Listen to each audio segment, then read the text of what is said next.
성도 여러분 반갑습니다. 우면교회를 섬기고 있는 김웅설 목사입니다. 오늘 여러분들과 함께 나눌 말씀은 요한복음 9장 1절부터 12절까지 있는 말씀입니다. 오늘 이 말씀을 통해서 미래지향적 인간형이 되라 라는 제목을 가지고 여러분들과 함께 은혜를 나누고자 합니다. 오늘 본문 말씀을 보게 되면 우리가 어떤 사고의 유형을 가지고 살아가야 될 것인가를 생각해 보게 됩니다. 오늘 본문에 보니까 예수님과 그 제자 일행이 길을 가던 중에 나면서부터 소경인 사람을 만나게 되었습니다. 자, 그 모습을 보면서 이 제자들이 예수님께 질문을 합니다. 어떤 질문이냐면 2절에 보니까 라삐여, 이 사람이 소경으로 난 것이 누구의 죄로 인함이오니까? 자기입니까? 부모입니까? 자, 보통 질문 속에는요, 묻는 사람의 수준이라든가 그 사람의 가치관이 담겨 있습니다. 그러니까 이 제자들의 이 질문 속에는 이 제자들의 머릿속에 어떤 전제가 깔려 있는 거죠. 어떠한 전제냐? 그 사람이 소경된 것은 죄 때문이라는 겁니다. 요즘도 마찬가지지만 당시에 그 이스라엘 사람들은요, 인간이 당하는 모든 고난은 자신이 지은 그런 죄 때문이다라는 생각을 가지고 있었습니다. 그래서 욥기서를 보게 되면요, 이 욥기의 친구인 그 엘리바스가 가졌던 생각이 바로 그 인과응보였는데요. 그래서 이스라엘 백성들은 예를 들어서 어떤 사람이 문둥병 환자를 만약에 보게 된다면 사실은 이 문둥병 환자를 볼 때도 불쌍히 여기질 않았습니다. 동정하지 않았습니다. 오히려 정죄했습니다. 왜? 과거에 얼마나 큰 죄를 지었으면 이렇게 문둥병에 걸리느냐, 그런 생각을 가졌던 거죠. 소위 인과응보의 그 사고입니다. 또 가난한 사람들을 굉장히 무시했거든요. 왜 그렇습니까? 저 사람이 얼마나 큰 죄를 과거에 지었으면 저 사람이 저렇게 가난하게 될 수 있느냐, 어떻게 저렇게 지지지도 못 사느냐, 그게 다 그 사람이 과거에 지었던 죄 때문이라는 겁니다. 그래서 오히려 가난한 사람들을 멸시하고 부자를 존경을 했죠. 한마디로 현재 믿는 모든 그 모습들은 과거에 뿌리를 두고 있다, 그런 생각 때문입니다. 다시 말하면 현재는 과거의 침전물이다 라고 하는 그런 생각을 가지고 있었던 거죠. 사실은 우리도 그렇지 않습니까? 현재 모든 모습들을 과거에서 찾으려고 합니다. 그래서 원인을 찾다가 지금 고난당하는 것은 과거의 악업 때문이다. 그리고 또 지금 잘 되는 것은 과거의 공덕 때문이다. 이런 생각을 하게 되는 거죠. 또 이렇게 원인을 찾다가 못 찾으면 결국 뭐라고 얘기하죠?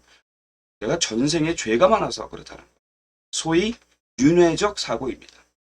이런 소위 윤회적 사고라고 하는 것은 과거 지향적 사고의 결정체라고 할 수 있습니다. 그런데 성경은 이런 생각을 뭐라고 얘기하느냐? 율법주의다, 이렇게 말을 합니다. 율법주의는 모든 원인을 과거에서 찾기 때문에 하나님의 그런 은혜라든가 하나님의 그 능력이 들어갈 설 자리가 전혀 없는 거죠. 때문에 모든 과거 지향적인 그 사고라고 하는 것은 그 이름을 무엇이라고 붙이든 간에 내용에 있어서는 반드시 결정론으로 흐르게 되어 있고 또 숙명론으로 흐르게 되어 있다라고 하는 거죠.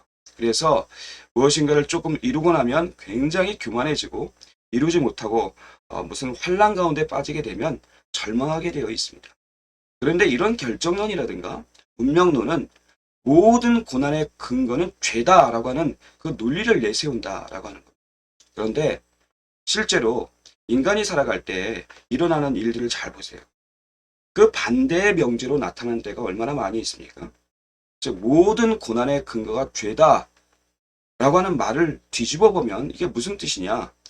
모든 형통의 그 근거는 선이라는 거죠. 그러니까 내가 지금 형통한 그 근거가 뭐냐?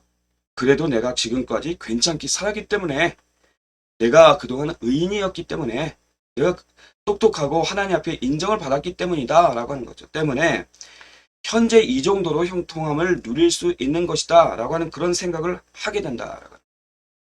이런 생각을 가졌던 사람들이 사실은 당시에 누구였느냐? 바리새인들이었다라고 하는 거죠.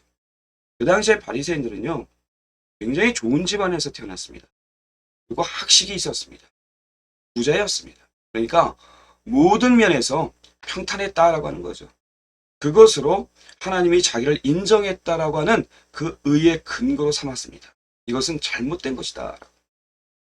자, 어느 날 부자 청년이 성경에 보면 예수님을 찾아왔습니다. 그리고 당돌하게 이렇게 소리칩니다. 저는 어려서부터 지금까지 모든 율법을 지켰습니다. 이게 사실은 얼마나 겁없고 건방진 주장입니까? 그런데 이 청년이 이렇게 말할 수 있는 이유가 있어요. 그건 뭐냐면 아마도 이 청년이 가난했다라고 하면 이렇게 말하지 못했을 겁니다.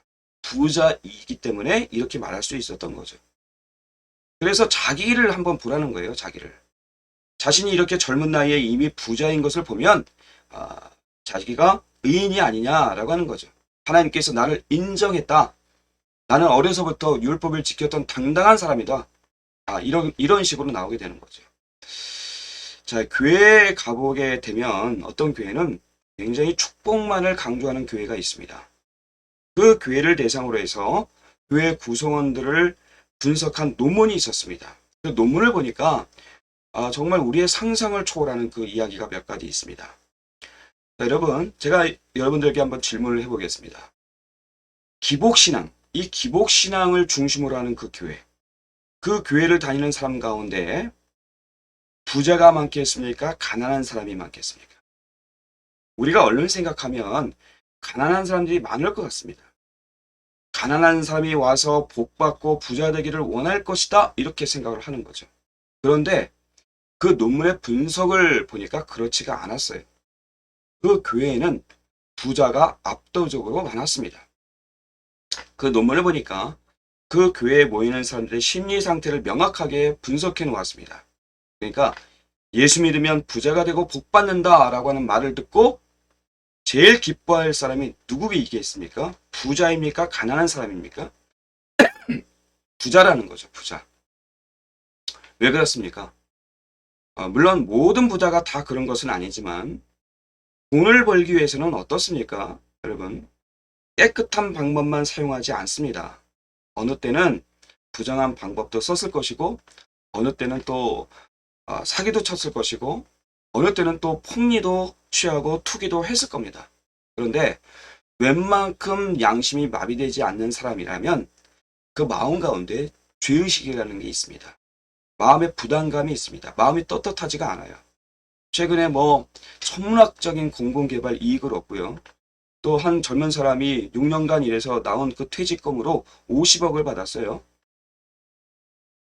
이게 상식적이지 않죠. 이게 말이 안 되죠. 그런데 그런 사람들이 어느 날 교회에 가서 설교를 딱 들어보니까 이렇게 부자 된 것이 하나님의 복이라고 말을 하는 거예요.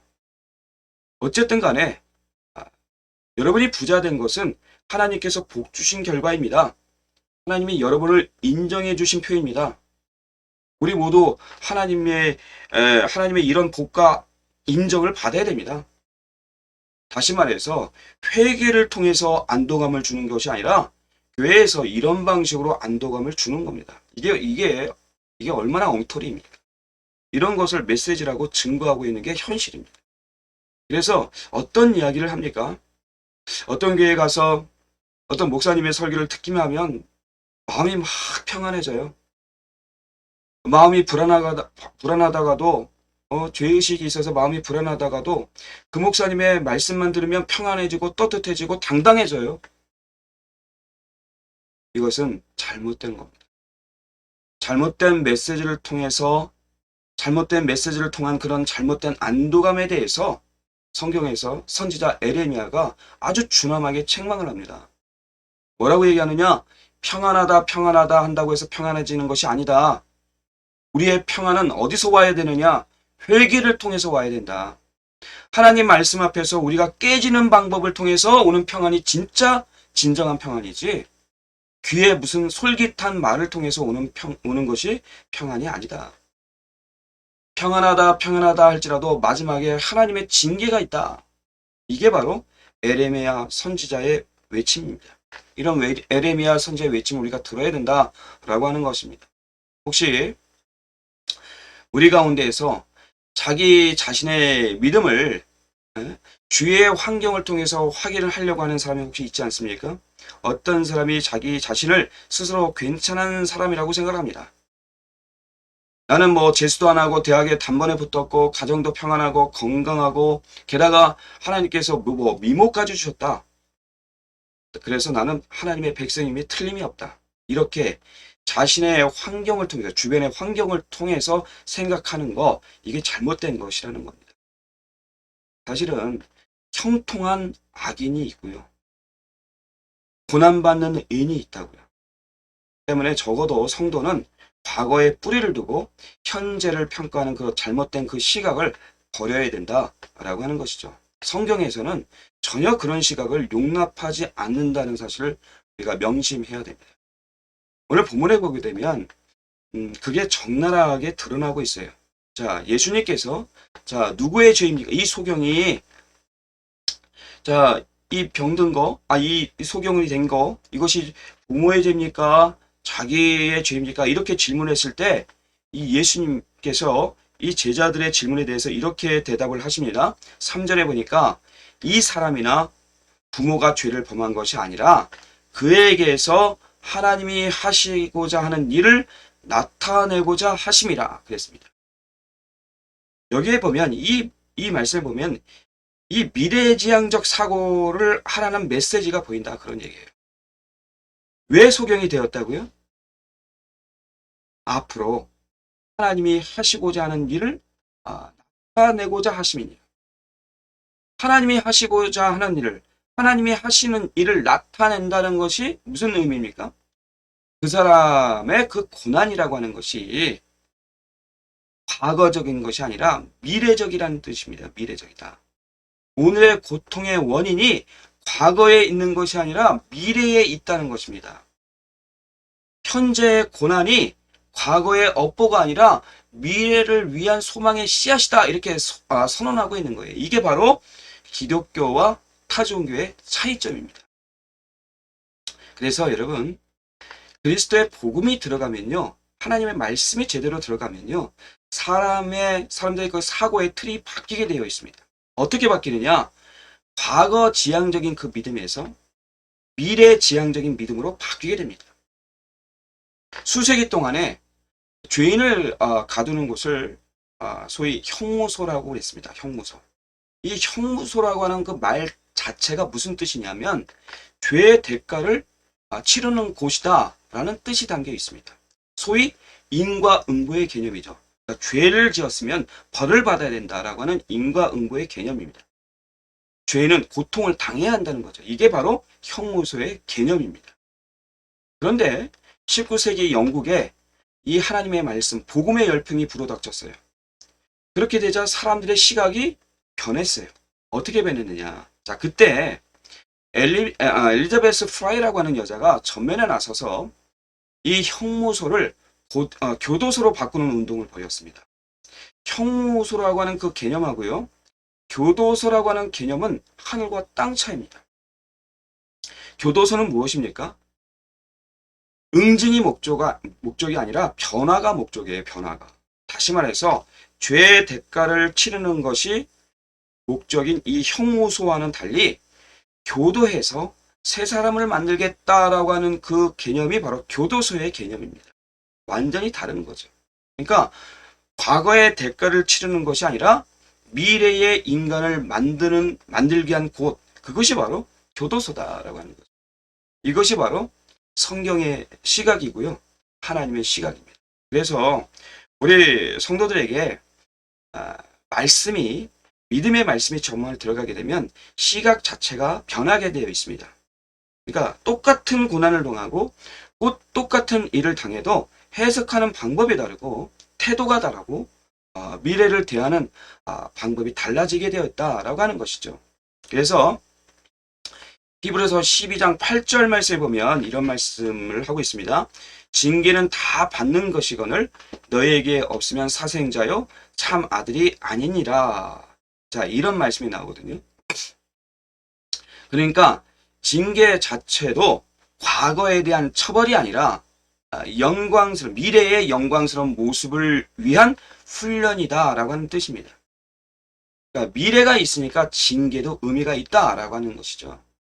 욥기서 23장 10절에 보니까 그가 나를 단련하신 후에는 내가 정금같이 나오리라 이런 말씀이 나옵니다. 강조점은 뭡니까? 단련에 있는 것이 아니라 정금에 있습니다. 왜 현재 단련을 하느냐? 미래의 정금같이 만들기 위한 것이다 라고 하는 거죠. 성경은 전부 다 이렇게 다 미래의 지향적입니다. 때문에 여러분, 예수 믿는 사람들은 내일이 오늘보다 낫다고 믿는 겁니다. 그리고 모레가 오늘보다 훨씬 낫다고 믿는 겁니다. 하나님께서 우리 앞에 엄청나게 많은 일을 준비하고 계신다는 것을 믿기 때문입니다. 그래서 절망하지 않는 겁니다. 우리 모두가 이런 미래지향적인 성경이 말하고 있는 이 참된 믿음을 갖는 하나님의 백성이 되시기 바랍니다. 그래서 이런 미래지향적 그런 사람들은 어떤 자세로 세상을 살아가느냐? 세 가지로 좀 살펴보겠는데, 첫 번째는 아무리 큰 고난이 온다 할지라도 결코 낙심하지 않고 소망을 가지고 살아가게 되어 있습니다. 로마서 8장 28절 말씀에 보면 우리가 알거니와 하나님을 사랑하는 자 곧 그 뜻대로 부르심을 입은 자들에게는 모든 것이 합력하여 선을 이루니라 이렇게 말씀하거든요. 그러니까 현실이 끝이 아니라 현실은 미래를 향해서 나아가는 디딤돌이다라고 하는 거죠. 가장 좋은 것은 아직 오지 않았다라고 하는 것이죠. 현재의 고난은 미래를 위한 자산이다라고 하는 것이 바로 성도가 가지는 올바른 시각입니다. 그래서 현재의 고난 중에도 낙심하지 않고 소망 가운데서 미래를 바라보게 되어 있는 거죠. 저는 이 고난의 문제를 생각할 때마다 생각나는 사람이 있는데요. 바로 누구냐면 토스카니입니다. 이 토스카니는요, 아주 저명한 그 오케스트라 지휘자입니다. 그런데 이 토스카니가 유명해지게 된 그 이유가 뭐냐면 그가 악보를 보지 않아요. 악보를 보지 않고 모두 외웠다고 그래요. 이 토스카니가 제1 바이올린 주자였는데요. 눈이 나빴어요. 이 눈이 나빠서 악보를 제대로 볼 수 없어서 다 외웠습니다.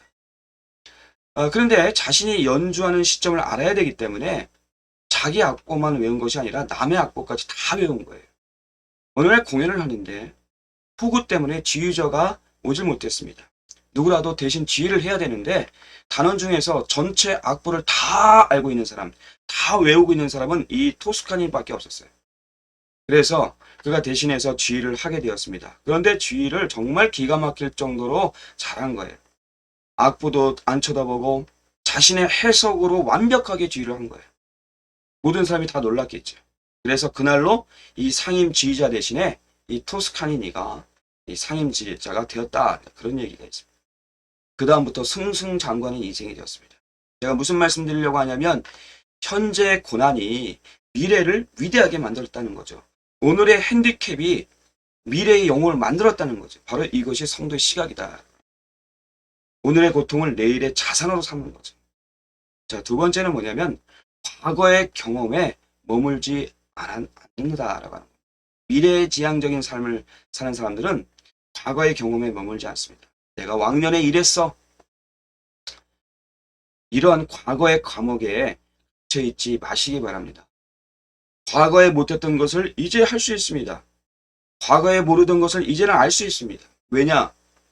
내게 능력 주시는 자 안에서 내가 모든 것을 할 수 있기 때문이죠. 그래서 미래지향적인 시각을 가지고 있는 사람들은 했던 것을 또 하는 사람이 아닙니다. 자신이 전혀 해보지 못했던 일들, 자신이 감당하지 못했던 큰 일도 두려워하지 않는다. 미래를 정복하는 하나님의 능력이 우리에게 있기 때문에 그렇습니다. 그래서 시간이 가면 갈수록 큰 일을 하게 되는 거죠. 점점 더 성장하는 인생이 되어지는 거죠. 이것이 바로 성도의 모습입니다. 맨 처음으로 새로 난 길을 가는 사람들, 영적인 개척자가 되는 것이 바로 진정한 성도의 모습이다. 그래서 미래지향적인 사람과 과거지향적인 사람은 비교하는 것이 다릅니다. 미래지향적인 믿음의 사람들은 현재의 모습을 과거와 비교하지 않고 자꾸 미래에 비교하는 겁니다. 미래에 주실 하나님의 약속과 비교를 하는 것이죠. 성경에 보면 그래서 그러므로 너희가 그리스도와 함께 다시 살리심을 받았으면 위의 것을 찾으라. 거기는 그리스도께서 하나님 우편에 앉아 계시느니라. 이게 바로 성도의 삶입니다. 세 번째는 순종하게 되어 있다라고 하는 거죠. 미래지향적 사고를 하는 사람들, 이 사람들은 되게 순종하게 되어 있다. 미래를 바라보는 사람의 현재의 모습은 순종입니다. 자, 보세요. 예수께서 여러 많은 이적들을 행하셨는데요. 오늘 본문에 나타난 이 요한복음 9장에 나오는 이 이적, 소경을 눈뜨게 하는 이 이적이 가장 어려운 이적이었습니다. 예수님께서 어떻게 고치셨습니까? 진에게다가 침을 발라서 이겼다고 그랬습니다. 그러니까 침이 존만하겠습니까? 진에게다가 침을 발라서 이겼다는 거예요. 그것을 눈에다 발랐습니다. 그리고는 가서 씻으라고 말합니다. 여러분, 만약에 우리에게 그런 것을 요구했다면 그건 순종할 수 있겠어요? 참 이상한 방법이죠. 예를 들어서 손을 그 눈에 대고서 안수 기도를 했다면 그럴듯하잖아요. 그것이 아니라고 한다면 말씀으로 소경에게 명하노니 눈을 떠라 해서 딱 뜨면 굉장히 기적적이지 않습니까? 그런데 오늘 본문에 보면 그렇지가 않아요. 도대체가 순종하기가 정말 어려운 거북한 방법으로 예수님께서 병자를 고치신단 말이죠. 그런데 그 소경이 어떻게 하느냐? 또 그걸 믿고 순종을 해요. 그랬더니 눈이 띄어지게 되었습니다. 중요한 것은 이겁니다. 왜 여러분 우리의 삶 가운데에서 이적이라는 것이 잘 나타나지 않느냐? 그거는 우리 인간이 자꾸만 이것 따지고 저것 따지고 제대로 순종하지 않기 때문에 그렇습니다. 결국 하나님의 교회는 교인 숫자가 문제가 아니라는 거죠. 말씀 그대로 순종하는 사람, 저는 100명만 나오면 뭔가 뒤집어질 수 있다고 생각합니다. 말씀이라고 하면 정말 목숨을 걸고 그대로 하는 사람이 나오면 10,000명이 못한 그 일도 한 사람을 통해서 해낼 수가 있는 거죠. 그러니까 무엇이 문제냐? 순종하지 않는 겁니다. 여러분, 성경에 보면요. 시리아의 그 군대 장관이었던 나만이라는 사람이 있었습니다. 그 사람이 문둥병에 걸렸거든요. 엘리사에게 가서 고쳐달라고 하니까 만나기를 거절하고 네가 정말 낫고 싶으면 요단강에 가서 7번 목욕을 하라고 이렇게 얘기를 해요. 나만이 언제 고침을 받았느냐? 그대로 순종했을 때입니다. 그러니까 의심을 버리고 하나님 말씀 앞에 순종하니까 문둥병이 나아서 어린아이 살결같이 되었다라고 하는 거죠. 우리는 하나님의 말씀에 전폭적으로 순종하는 성도가 되어야 합니다. 예수님을 수십 년 동안 믿는다고 해도, 하나님의 말씀을 듣는다고 해도 듣고 난 다음에 장차 생각해 보겠습니다. 이렇게 말하는 사람은 현재의 삶 속에서 아무 일도 못 이뤄냅니다. 하나님께서는 그런 사람을 통해서 일하지 않거든요. 듣는 것에서 머무는 것이 아니라 듣고 난 다음에 믿음으로 순종을 하게 될 때 그 사람을 통해서 이적이 나타나게 됩니다. 때문에 여러분, 미래의 땅이 우리에게 있습니다. 그러나 그 누가 미래의 땅을 차지하느냐? 바로 순종하는 사람을 통해서 이루어지게 된다. 여러분, 오늘 이제 말씀을 좀 정리하고자 합니다. 자, 오늘 말씀을 통해서 우리는 어떤 유형의 사고를 해야 될 것인가, 어떤 사고의 유형을 가지고 살아가야 될 것인가를 생각해 보았습니다. 현재의 모습을, 그게 형통이든 고난이든 현재의 모습을 과거에서 찾는 과거 지향적 사람이 아니라 현재의 모습을 미래에서 찾는 미래 지향적 사람이 되시기 바랍니다. 그러니까 현재의 모습이 형통한 것이든 고난의 형태로든지 그 원인을 과거에 내가 이래서 이렇다는 것이 아니라 이 모습을 통해서 그 원인을 미래지향적으로 생각하는, 장차 하나님이 하시고자 하는 일이 무엇일까를 생각해보는, 그것을 깨닫고 순종하며 나아갈 수 있는 저와 여러분 되시기를 주의 이름으로 축원합니다.